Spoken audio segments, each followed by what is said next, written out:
ALIs, all of the different assessments that you do. Then you always have to analyze, of course, examine those results of those assessments to identify the causes of both strengths and shortcomings. The action would be that you need to teach effectively what most students need to learn. And then the culture, of course, this is what we want you to make sure that you are doing or already doing at your campus, creating an environment in which that data-driven instruction can survive and thrive. We are doing a lot of different assessments, whether it be weekly assessments, whether it be benchmarks or ALIs or 3 weeks, 4 weeks, but always going back to that data-driven instruction, because that's the most important piece to make sure. So here's your 6 steps. Of course, you have the overview of all what each one is, and then we're going to start with the first one, your item analysis. And I think a lot of you are already familiar with the item analysis and where to get it, but everything is in here. So the tools. Now this one here, some of you have seen it, some of you might not have seen it. This is a snippet of just one reporting category. This template is the distractor analysis forms. We have them in the principal resource folder. And the purpose of these is to determine items that you're going to study, and you have them written down already. All of the TEKS are in there.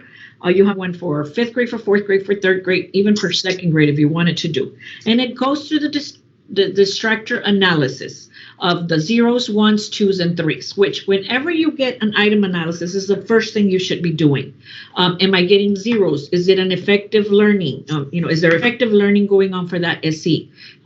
Is it adequate learning? Is it at a 1? Or is it at a minimal learning at a 2? Or ineffective learning at a 3? So when you print out and then you come back to this form to jot down which SCs are the ones that you are having 2s or 3s on. It's like a little recording sheet. The guiding questions, I'm not going to go through them. You all have seen them. I think even Claudia Gonzalez, Ms. Gonzalez, went over this in her PowerPoint also. All of these guiding questions are there for the item analysis. Patty, Ms. Peña's asking have those been updated with the TEKS? For math, it's the same TEKS. It's the same ones that are there. I believe reading, are you still testing reading the new SCs or the old SCs? The new SCs. We'll update those. Connie, I was just responding to Connie. Okay. We need to update those. We'll do those before the end of next week. The end of the break. Mm-hmm. Because the science are the same too. Yeah, the signs are the same. I believe only reading has been the one that has the new SEs. Good question. Thank you. Okay, so here are your guiding questions. And then your reports, of course, here's just the steps, how to get into Dmacc, go into either a STAR TELPAS if you're doing a STAR data, or TEKS score, which is what we're doing right now. All our benchmarks, our local assessments are here. You click on your instructional reports, right? You click on reports, go to instructional, look for the test, and then look for the item analysis. This is a simple one that you all already know how to get.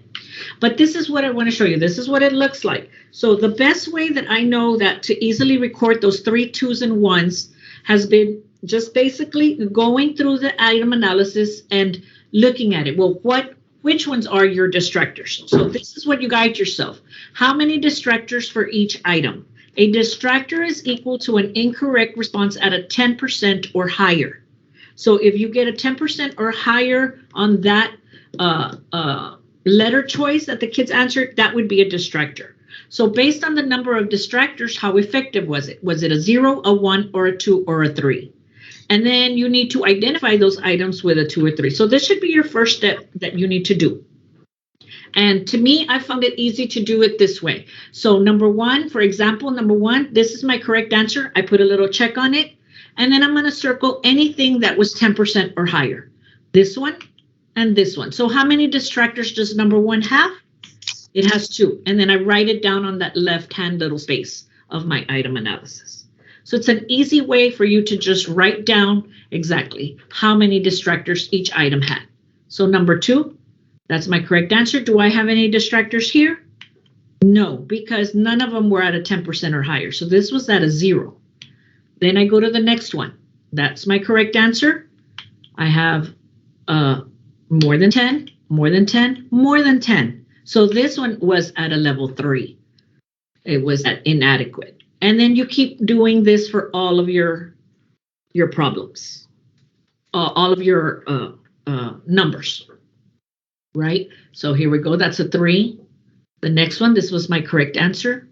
I only had a 1 here, so that's a 1. Now, number 6, on number 6, it's a multiple choice. Whenever you have those multiple choice, over here on the right-hand side, it says multiple choice, 90 to 100. If it was at a 90, if the percentage of what the students got correct was between 90 and 100, that would be a 0. 80 to 89, that would be a 1. 70 to 79, that would be a 2. Anything below 69 is a 3. So for this case, this one would be at a 3. And then you continue doing that for all of them until you finish your whole exam. So once you're done with all of your item analysis of figuring out whether they're 0, 1, 2s, or 3s, this is just a process of figuring out which ones are your ineffective or how effective your instruction was. Then you know that your focus areas are going to be your yellows and your reds. The reds were your 3s, your yellows are your 2s. Okay? So, and then you can always go back to that other form that I told you that is on SharePoint, and you can write down those SCs. So 5.4C, it was at a 2. 5.8C, that was at a 3. And that way you start figuring out, from benchmark 1 or even from STAR last year to benchmark 1, and then how they do on benchmark 2. And you really start seeing those trends of these are the items that I'm really, that the students are not understanding. So we need to go back to. Okay, so once you've done your item analysis, of course, the next step here would be your analysis of teaching and learning. You're unpacking the TEKS, vocabulary, misconceptions. So now we're going to study those items, right? So once you get your item analysis, you start doing this with the purpose of identifying your gaps in learning. So some of these tools that are on SharePoint, again, in the principal resource folder, would be, for example, over here, the unpacking the readiness standards. These are still the same for math. I believe reading has updated theirs. Science is the same ones. We only created them, and all we did not fill them out, because the teachers are the ones that should be filling that out so they can figure it out. You would only do this for those SCs that the students really struggled on, those 3s. You really need to go back and only for the readiness ones, because if it's a supporting standard, that one might be tested, might not be tested. You still can go through the field guide to see, what's going on there, but you really want to study those. If you're getting 3s on those readiness standards, you know that those are going to be tested. The students will see those questions. And then, of course, make sure you have your items and study the items. I think this is a practice that almost all of you, everybody does. That you go through, but always looking at what tools are there, especially using those field guides. They really help you see those misunderstandings, those instructional implications. The vocabulary has everything there. And especially right now in the year of COVID, that TEKS scaffold. We've been talking a lot about that in previous principals meeting. The scaffold is there of what the lower grade level should have been doing. So again, you're looking at your instruction, but checking maybe what they might need to, what skills they might need to be bringing from the previous ones, from the previous years. Okay. Any questions are there for analysis of teaching and learning as well. I'm not going to go through these. And then we're going to go to step 3. Now, step 3, this is a good one, the SE comparison. The SE comparison is for sharing best practices and recommending staff development. So here's a little stand up, hand up, pair up. We're virtual. We're not going to do this, but you could do this with your teachers. Why do you need to compare student expectation performance? And put that question out there.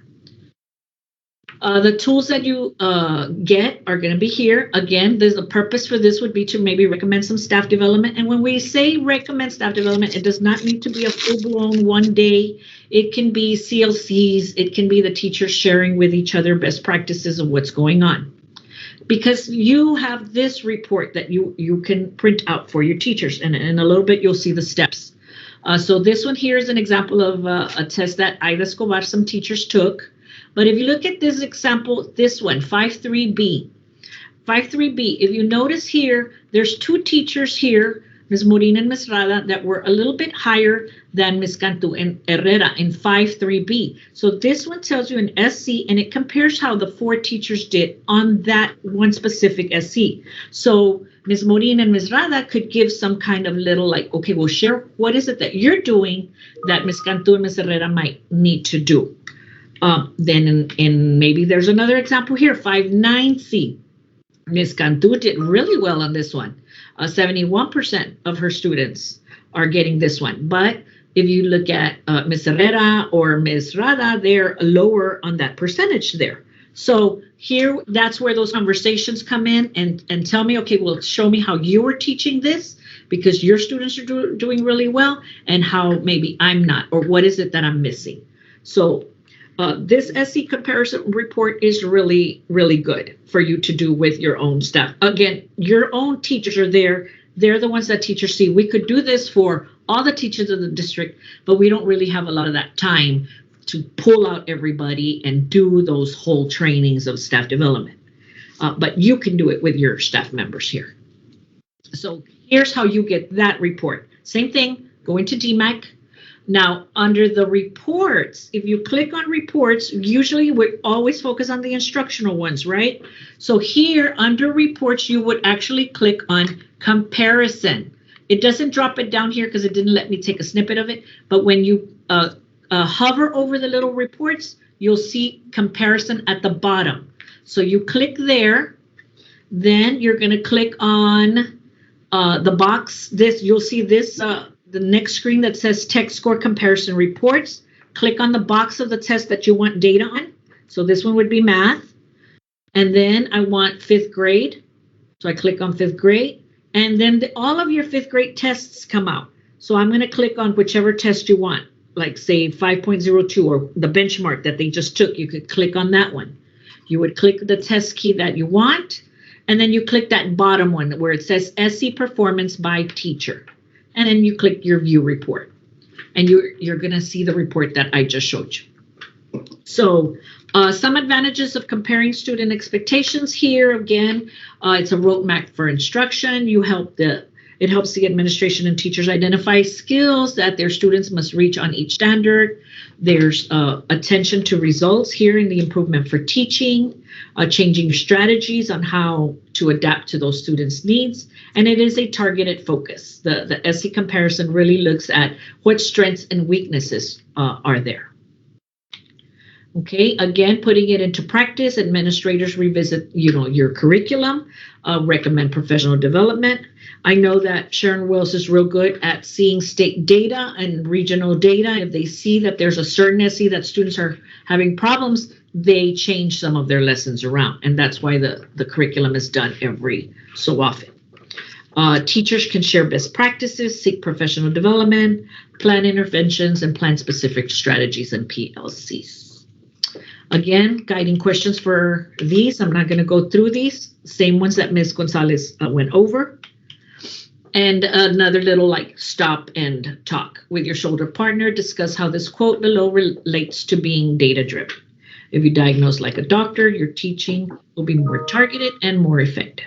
So you can do this little activity with your teachers too. Okay, so now we go to the 4th step, the student quintiles. Okay, and again, we're familiar with the student quintiles, but in case you're not, this one here has been updated. This chart here, it is on SharePoint in the principal resource folder. I updated it for all content areas, all grade levels for 3rd through 5th, and it has all of the cut scores that the students based on the the May 2021 STAR administration. So here, you would need to print this out in order for you to print out the ranges for your student quintiles. Because if you just go with what Dmacc does, it does them it puts them, it kind of just divides them. So here you have them a little more prescriptive. So here we go with those reports, right? You've seen that how to get it. This is an example of a middle school. You start with your teachers, right? You look for your test. Click on the student quintile. You look for your test. Click on the student quintile.